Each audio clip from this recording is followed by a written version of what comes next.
Kikosi cha Coastal Union ambacho kinaingia kwenye dimba la KMC Complex kwa ajili ya mchezo wa kombe la CRDB dhidi ya Young Africans ambayo ndio mwenyeji wa mchezo wa leo.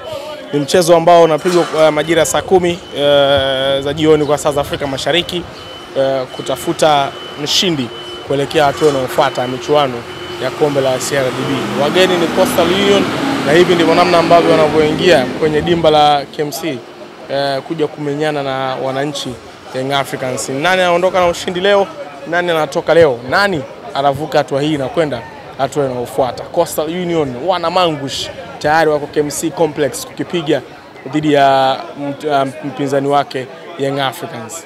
Hii ni Penja TV, tunazungumza michezo na hizi ni ripoti kutoka dimba la KMC kuonyesha namna ambavyo timu hizi zinavyowasili kwenye uwanja huu kwa ajili ya mchezo wa dakika 90 wa kombe la CRDB.